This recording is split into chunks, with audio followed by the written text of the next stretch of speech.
नमस्कार। पिछले कुछ महीनों से ना अमेरिका में एक अजीब सी एक खामोश दहशत फैल रही है। ये एक ऐसा अनजाना खतरा है जो सीधे देश की सबसे बड़ी ताकत यानी उसके वैज्ञानिक दिमाग पर हमला कर रहा है। तो चलिए सीधे मुद्दे पर ही आते हैं। आज हम जिस सवाल की पड़ताल करने वाले हैं वो बहुत सीधा और उतना ही डरावना है। आखिर अमेरिका के सबसे ब्रिलियंट माइंड्स को कौन निशाना बना रहा है?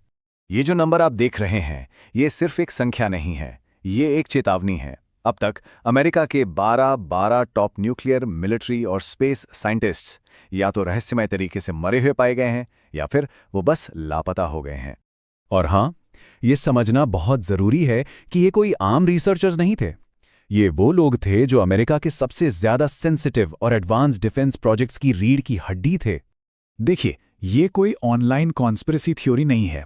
फॉक्स न्यूज की जानी मानी पत्रकार लोरा इंग्रम ने जब ये खबर शेयर की ना, तो ये पूरा मामला मेनस्ट्रीम में आ गया और इसने एक बहुत ही गंभीर पब्लिक डिबेट को जन्म दे दिया। बात इतनी आगे बढ़ गई कि अमेरिकी कांग्रेस में भी इसकी गूंज सुनाई थी।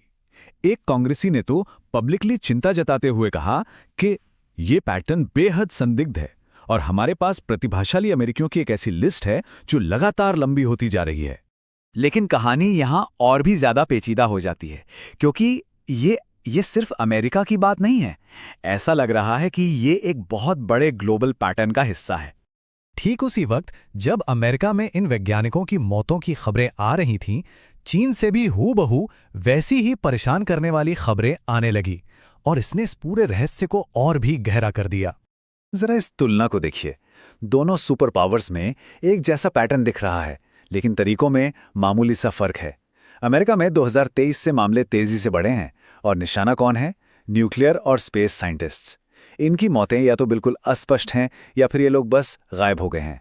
वहीं चीन में ये पैटर्न काफी समय से चल रहा है और शिकार हो रहे हैं हाइपरसोनिक और मिसाइल टेक्नोलॉजी के एक्सपर्ट्स, जिनकी मौतें अक्सर रहस्यमयी बीमारी या फिर कार दुर्घटना बता दी जाती हैं। और जब दोनों देशों के आंकड़ों को मिला दिया जाता है तो तस्वीर और भी भयावह हो जाती है। कुल मिलाकर लगभग 20 से 22 टॉप वैज्ञानिकों की रहस्यमयी मौत। कुछ एनालिस्ट तो अब इसे वैज्ञानिकों के खिलाफ एक अघोषित युद्ध कहने लगे हैं। अच्छा, ये समझने के लिए कि इस तरह के हमलों के पीछे आखिर सोच क्या हो सकती है, हमें इतिहास में थोड़ा पीछे जाना होगा, भारत की तरफ। क्योंकि आज अमेरिका जिस संकट से गुजर रहा है ना, उसका दर्द भारत दशकों से महसूस करता आ रहा है। सबसे पहले होमी जहांगीर भाभा, जिनकी विमान दुर्घटना में मौत आज भी एक अनसुलझी पहेली है। और फिर 2011 से 2015 के बीच का वो काला दौर, जब भारत ने सिर्फ 4 सालों में अपने 11 परमाणु वैज्ञानिक खो दिए। ये भारत के लिए एक ऐसा झटका था जिससे उभरने में सालों लग गए।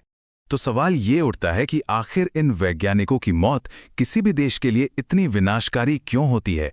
क्यों इतना बड़ा नुकसान होता है? जवाब ये है कि ये लोग सिर्फ वैज्ञानिक नहीं होते, वे किसी भी देश की स्ट्रेटेजिक नेशनल एसेट यानी रणनीतिक राष्ट्रीय संपत्ति होते हैं। एक ऐसा खजाना जिसे दोबारा बनाना लगभग नामुमकिन है। तो आखिर ये वैज्ञानिक इतने कीमती क्यों होते हैं? वजह यह है कि ऐसे प्रतिभाशाली दिमाग आबादी का एक बहुत ही छोटा हिस्सा होते हैं। उन्हें अपनी फील्ड के टॉप पर पहुंचने में दशकों की ट्रेनिंग और अनुभव लगता है। और जानते हैं, उनके करियर का सबसे प्रोडक्टिव दौर सिर्फ 15 से 20 साल का होता है। इसका मतलब साफ है, एक टॉप साइंटिस्ट को खत्म करना मतलब किसी देश की दशकों की प्रगति पर सीधा हमला करना। आज भी भारत में यह सवाल पूछा जाता है कि अगर होमी भाभा जिंदा होते तो देश की तकदीर क्या होती? उनकी एक मौत ने देश की तरक्की को कई साल पीछे धकेल दिया और यही डर अब अमेरिका को सता रहा है। तो हम वापस आज के सवाल पर आते हैं। इस अदृश्य अनदेखे युद्ध के पीछे आखिर है कौन? अमेरिकी खुफिया एजेंसियों और मीडिया में कई थ्योरीज पर बात हो रही है। क्या ये रूस का काम है जो अपनी पुरानी ताकत वापस पाना चाहता है, या फिर चीन खुद अपने कॉम्पिटिटर को कमजोर कर रहा है? क्या इसमें ईरान का हाथ हो सकता है, या फिर कोई चौथी ताकत है जो पर्दे के पीछे से ये पूरा खेल खेल रही है? मामला इतना गंभीर हो चुका है कि व्हाइट हाउस को भी बयान देना पड़ा। उन्होंने कन्फर्म किया है कि FBI और दूसरी खुफिया एजेंसियां इन सभी मामलों को एक साथ जोड़कर देख रही हैं और एक हाई लेवल जांच शुरू हो चुकी है।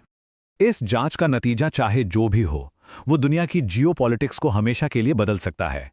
लेकिन जब तक कोई जवाब नहीं मिलता, सवाल वही रहेगा, परछाइयों में लड़े जा रहे इस 21वीं सदी के युद्ध में असली दुश्मन कौन है।